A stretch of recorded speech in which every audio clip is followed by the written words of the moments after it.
Hi everyone, how you all doing? Welcome back to Karen Vibes, reading for the mature audience. I did promise you guys yesterday that yes, I will be back. I'll be back on today, and here I am. Because usually, oh my goodness, usually sometimes I say, oh, I'm gonna come on the following day, and then just sometimes things happen, get tied up and stuff, being so busy, and then but here I am. So welcome, guys. Welcome. Hopefully you've been following my page. So if you've been following my page, you can just pick up right where I left off. And if not, you can visit my page, which is Karen Vibes, KarenVibes with an exclamation sign, and you can join my page. I'm actually, well, that will take us some time to fry. I'm actually frying fish, so I'm multitasking. Alright, so the last place we left off was we finished reading chapter 31 yesterday, and now we're at chapter 32. So before I start, let me introduce the book. Name of the book is Minty Alley, and it's written by C.L.R James, and it's narrated by me, Karen Weir. And then, as I usually say before I start, grab your case spicy teas. So it's night now, evening, so if you want to have it hot, that's fine. So you can have your fever grass, your pimento, your lemongrass. Oh Lord, what am I saying? The lemongrass and the fever grass is the same thing. Alright, so you can have your lemongrass, you can have your pimento, you can have your bay leaf, and you can have your soursop. So grab your case spicy teas and have a cup of tea and listen along while I read. Alright, so without further ado, let's get started. So we're at chapter 32. She did not ring, and he never saw her again. 2 days after the night in the park, a boat left for America, and he could only suppose that she had gone with it. Well, that was that. It was no use crying over it. The next thing was to get out of number 2. So Mr. Haynes want to leave number 2 now. He owed Mrs. Rose for August. He wasn't going to bother himself about that. She would do without. He would pay her on the 15th and give her a fortnight's notice. The thing to do was to find Ella. He went to her old home. She had left there, and they didn't know where she was. So he wrote to her people in the country and asked them to let Ella know that he wanted to see her at the office as soon as possible.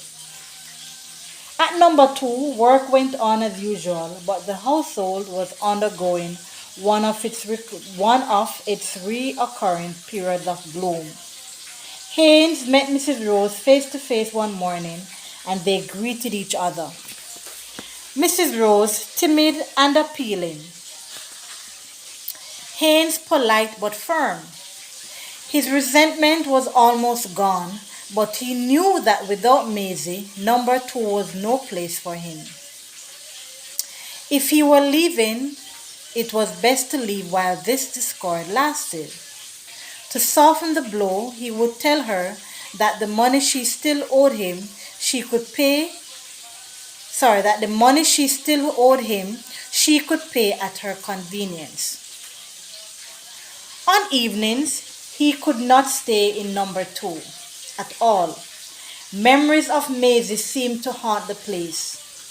To eat without her, moving round the table, bringing in dishes and talking to him, giving him the news of all that happened during the day. After dinner, her constant coming in to see if he had finished any work he was doing or wanted anything. Filling his pipe, better than he ever filled it. Giving him a gay au revoir and going out to see the boys.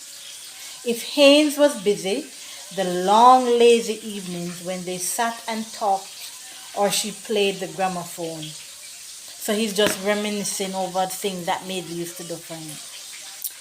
The thousand ways in which she filled in all his hours, they were suddenly torn up by the roots out of his life, and he could not fill the gap. His old loneliness descended on him again, and now he couldn't endure it, as he used to in the old days. To sit in the room alone was like being in a prison. So he ate his meals hurriedly and went out again to the cinemas to see acquaintances, long neglected or merely riding on his bicycle. The only thing was to find Ella, clear out of number 2, and then think things over. He would sometime or other find another girlfriend, but another Maisie, never. Why had he let her go? But how could he have kept her? Mrs. Rose and Company. Mrs. Rose and Company he kept at a distance. Good morning and good afternoon. For a week that was all that passed between them. He kept his face wooden when chance brought Miss Atwell across his path. She almost fled from his presence. My goodness. On the second Saturday after the upheaval, he bolted his food as usual and went to the pictures. But the show bored him. Long before it was over, he left, and not knowing what to do with himself, he came back slowly home, put his bicycle under the house. Maisie always used to do that and mounted the steps into his room. As usual nowadays, he closed the door, then threw himself on the bed. Saturday night had always been a gay time. 1 second, guys, I don't want the fish to burn.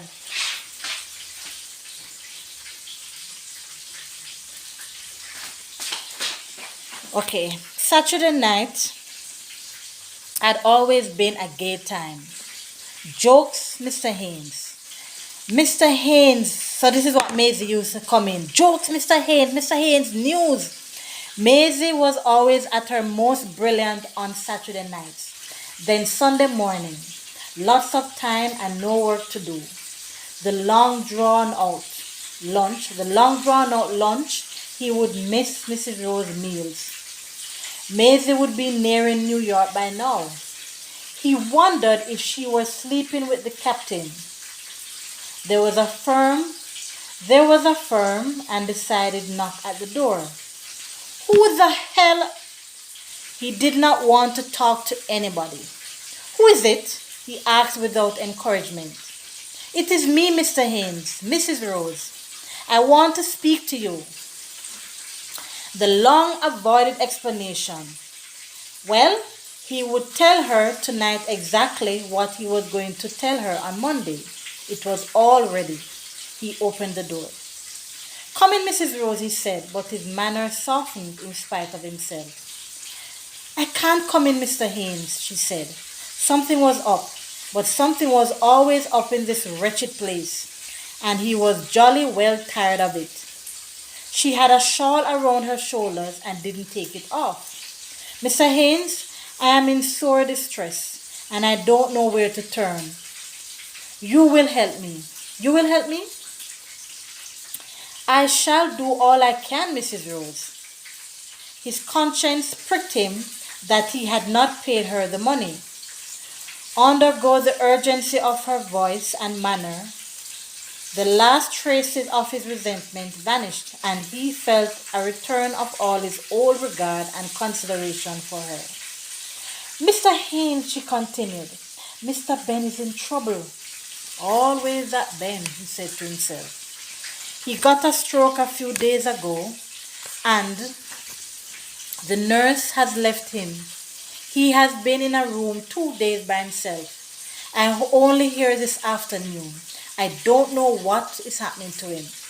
I want to know, and I am going, but I don't want to go alone. Will you go with me?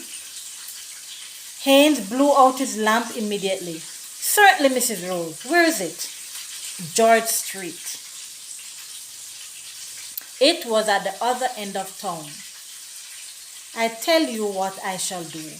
I shall walk on ahead up Victoria Street. You follow. I am sure to meet a taxi and then I'll come along quickly and pick you up. All right, Mr. Haynes, thank you.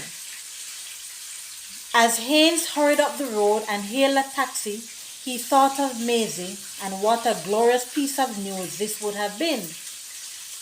During the drive down, Mrs. Rose did not speak. She had her beads and told them, she had her beads and hold them with a tense concentration, which seemed to be unaware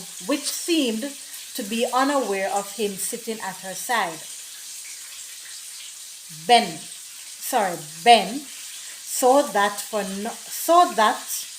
so that good for nothing had been stricken and the woman had left him. Serve him right. Poor devil. Maisie, perhaps in New York now, was missing it all. Excuse me, guys.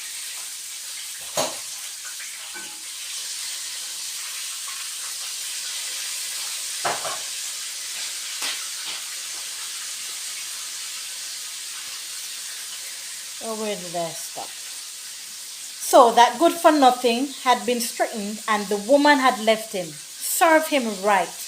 Poor devil. Maisie, perhaps in New York now, was missing it all. The taxi drew up and Mrs. Rose jumped out. Wait for me, Mr. Haynes, she said. He waited, but only a few seconds, and when she returned, it was not to call him, but to come back in the taxi. He not there, Mr. Haynes. The ambulance come for him about 6 o'clock and they carry him to the government hospital. Chauffeur, drive to the hospital. But they wouldn't let us in tonight. I know, but I'm just going to make sure. When they reached, Haynes told her that they might as well dismiss the taxi, and they did so. Together they made inquiries at the porter's lodge. Yes, Ben had passed in that afternoon. Wait there, what are they saying? Ben had passed? Yes, Ben had passed in. Oh, Ben had passed in that afternoon. No use going to ask anything about him now. Come in the morning, and if the visitors were allowed, they would get a ticket from the matron. I'll have to come in the morning, Mr. Haynes, she said to him. All the life gone out of her voice. Because people have to understand, Ben, I think, was her first love, Mrs. Rose's first love. And as much as Ben treated her so bad and dog her and disgrace her, she still has a soft spot in her heart for him. She still loves, Miss Rose still loves Ben. So it seems Mrs. Rose, I'll have to come in the morning, Mr. Haynes, she said to him, all the life gone out of her voice. So it seems, Mrs. Rose. And they stood irresolute for a while. Then they walked up the street together. Now, what exactly has happened, Mrs. Rose? I don't know much, Mr. Haynes. I don't know much. So I'm going to leave it there for tonight. And we will resume again tomorrow. So thank you for joining me. Have an awesome night. Please remember to like, subscribe, share. Please leave a comment. Please tell others about it. And join me again tomorrow. Okay? Have a good night. Thank you. Bye.